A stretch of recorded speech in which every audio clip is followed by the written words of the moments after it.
Tá, vou tornar a dizer. No dispensacionalismo clássico, pastor, a nomenclatura que eles usam é duas fases. Isso. Ou duas etapas. Ou duas etapas. Não, duas etapas. Duas fases. E no dispensacionalismo revisado, eles não usam a nomenclatura duas fases ou duas etapas. Eles tratam como eventos distintos. Dois eventos. Exatamente. Arrebatamento e vinda em glória. Mas mesmo assim são dois. Dois eventos distintos, mas não usa duas fases. Porque tanto os clássicos quanto o revisado entendem que a vinda é uma só.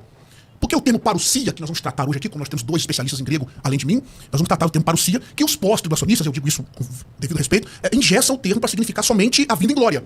E nós vamos perceber que a parousia, alguns falam parousia, também é usada para o arrebatamento. Com isso, nós não temos duas vindas. É uma vinda, mas para a igreja no arrebatamento e para Israel e as nações na vinda de Cristo em glória. Essa é a distinção básica. O progressivo, que eu tinha perguntado, é um sistema um pouco complexo, porque eles não interpretam literalmente alguns textos, tem uma redundância mais para um amilenismo e etc. Doutor Helder, quer fazer pergunta? Entendeu? Vou colocar. Deu para você entender a distinção para começo de conversa?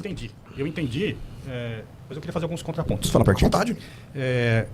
Por exemplo, na análise, a gente usa métodos. Né? O método que a gente usa é a leitura bíblica, a princípio, sem tentar não colocar muitas compreensões teológicas. Não sou contra compreensões teológicas. Exatamente.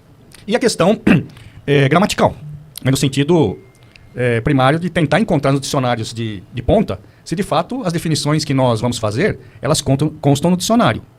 Né? Perfeito. Porque senão nós vamos entrar na questão de compreensão teológica. Né? Então, por exemplo, dentro de Mateus 24, por exemplo... Lembrando que eu ainda não citei nenhum texto, né? O irmão vai... Sim, mas a seguir você vai acabar... Sim, sem dúvida. Né?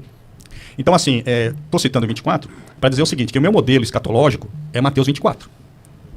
E eu leio... É lógico, eu não vou falar para ti que eu vou ao texto isento, ou, entendeu? Purista no texto. Não, eu já estou carregando já as minhas ideias no texto e tentando encontrar, segundo as minhas convicções, aquilo que eu quero no texto. Uhum. Bom, aí nós vamos entrar no embate, porque provavelmente algumas questões que eu acho muito caras para a configuração de Mateus 24, provavelmente o irmão vai dizer, não, essa compreensão aqui desta parte eu não tenho.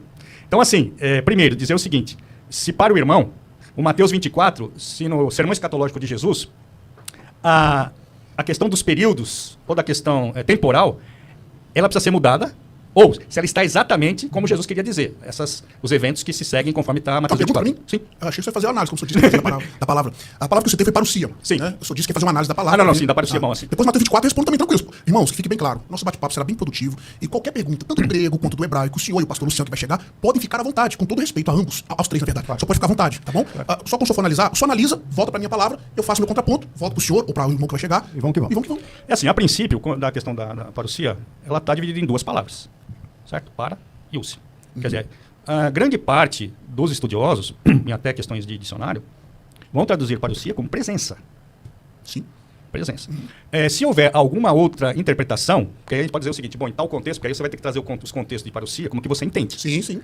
Novamente, nós vamos ter que ir ao dicionário e dizer, olha, então, o dicionário está com alguma questão que não corresponde ao contexto. Eu posso só interferir só um pouquinho? Claro. Além do dicionário, que vai ser uma análise léxica que nós vamos fazer, isso. Análise lexical, nós iremos fazer uma análise semântica também, porque a lexicografia também necessita da análise semântica. O que o senhor vai fazer com a palavra parousia, que de fato, na sua raiz morfológica, ela de fato tem duas palavras, como o senhor disse. Mas nos textos, isso é semântica. Nós vamos interpretar a semântica da palavra e além da sintaxe da palavra.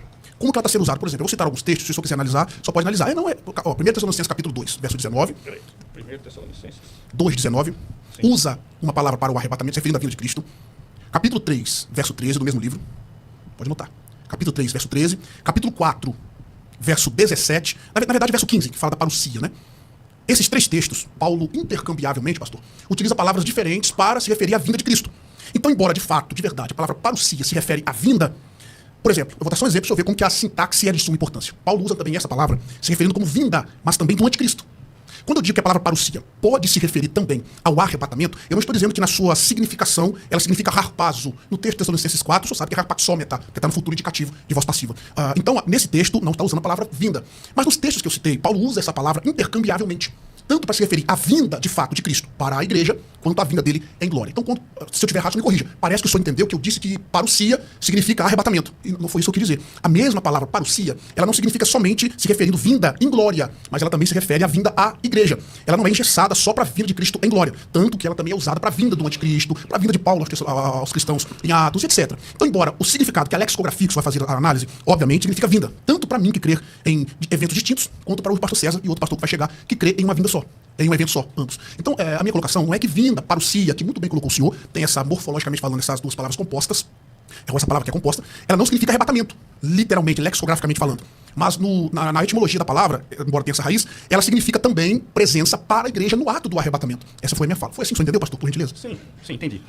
Em Mateus 24, nessas duas etapas, ou dois eventos, se eu entendi direito, aonde que o irmão encontra, em Mateus 24, estas duas sinalizações muito claras, sem precisar de compreensão teológica? Olha, Mateus capítulo 24, a resposta é muito simples e objetiva. O assunto de Mateus 24 é só nós lermos o verso 3. Há uma pergunta dos discípulos no verso 3. Só pode me acompanhar, por gentileza. Esse é o assunto de Mateus 24. Jesus está no verso 1 e 2, passando diante do Monte das Oliveiras, está diante do templo, e ele fala, os discípulos elogiam o templo, e Jesus olha para eles e diz no verso 2, viste o templo? Estou parafraseando o texto, né? Não ficará pedra sobre pedra que não seja derribado. Aí quando chega no particular, no verso 3, Pedro, Tiago, João e André. Por que eu sei que é Pedro, Tiago, João e André que pergunta? Porque em Marcos capítulo 13, Marcos cita o nome dos quatro, que pergunta para ele no particular. Marcos capítulo 13, o verso 4. Falando do mesmo sermão. Porque Mateus capítulo 24, Marcos 13 e Lucas 21 são três textos paralelos. A pergunta deles no verso 3. Dize-nos, quando acontecerá estas coisas? Ali é uma anaforia textual, só concorda. Estas coisas se refere àquilo que Cristo disse antes. Que não ia ficar pedra sobre pedra. Exatamente. E as outras duas, a parte B é, e dize-nos, quando acontecerão essas coisas, que sinal haverá da tua vinda, aí ali é parousia. Da tua vinda E do fim do e do fim, ali a expressão traduzida como fim do mundo, o pastor Helder, como especialista também, vai concordar comigo, que fim do mundo ali não é uma boa tradução. A expressão ali, que está traduzida como fim do mundo, seria melhor traduzir como fim desta era. É fim dos tempos, né, por exemplo. É Eon. Exatamente. Aiones. Nós temos a expressão Aione ali. Aionos, que é fim de uma era. Então aí Jesus começa a responder a partir do verso 4, mas não em ordem cronológica, pastor. Então, mas por que não?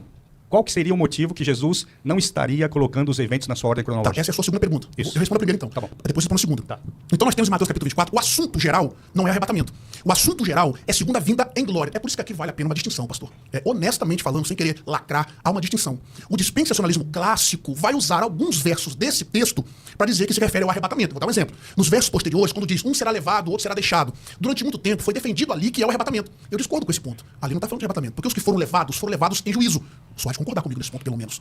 Então, é muito importante essa distinção. Você fala no 36 do... Do dia de Noé, etc. Quem foi levado, não foi levado para o arrebatamento, foi levado em juízo. Então, durante muito tempo, alguns companheiros que ainda defendem isso, defenderam essa questão. Então, Mas acho que a maioria dos pré-tribulacionistas que continua são defendendo. clássicos. É por isso Porque a maioria é clássico, né? No meio pentecostal, sim, pastor. A maioria é clássico. Majoritariamente é clássico. Né? Então, aí, pastor, textos que mostram que o que Jesus cita em Mateus 25 está apenas respondendo às perguntas que os discípulos fizeram. Uma pergunta. Deixa eu responder, eu deixo eu fazer perguntas. Inclusive, o senhor sabe que no verso 3 há uma distinção. O senhor também vai analisar esse texto no grego, nós três, né? A segunda pergunta dos discípulos é: diz-nos quando acontecerão essas coisas e que sinal haverá da tua vinda e do fim do mundo. Há quem divida ali em três perguntas, mas nós temos ali uma conjunção que tem uma regra importante ali, que o senhor obviamente conhece essa regra, uma regra importante ali que às vezes coloca vinda e fim do mundo como uma coisa só. Não é fim do mundo, né? Na verdade. Ali é fim da era, como nós estamos nos referindo aqui. Então há quem divida em duas perguntas, outros em três. Aí o senhor fica à vontade para ver qual que é o seu divide ali. Pode ficar à vontade agora, pastor, se eu te interrompi. Não. Eu entendi, só que eu não fiquei muito convencido da questão. Não, Lembrando que meu aluno não ia convencer o senhor. Mas pode ficar à vontade. Não, sim, mas assim... Não, porque é o seguinte, eu sou movido pelos argumentos. Obviamente. Então eu posso estar pensando, o pastor César sabe que já duas questões da Bíblia que eu tinha uma interpretação e quando ele argumentou, eu mudei minha opinião. Então eu não tenho nenhum problema. Você lembra o argumento? É sobre o assunto de escatologia? Não. Perdão, tudo bem. Sim, mas eu estou falando assim, a questão de convencimento, é modo de falar, né? Sim. De convencimento é a respeito dos argumentos.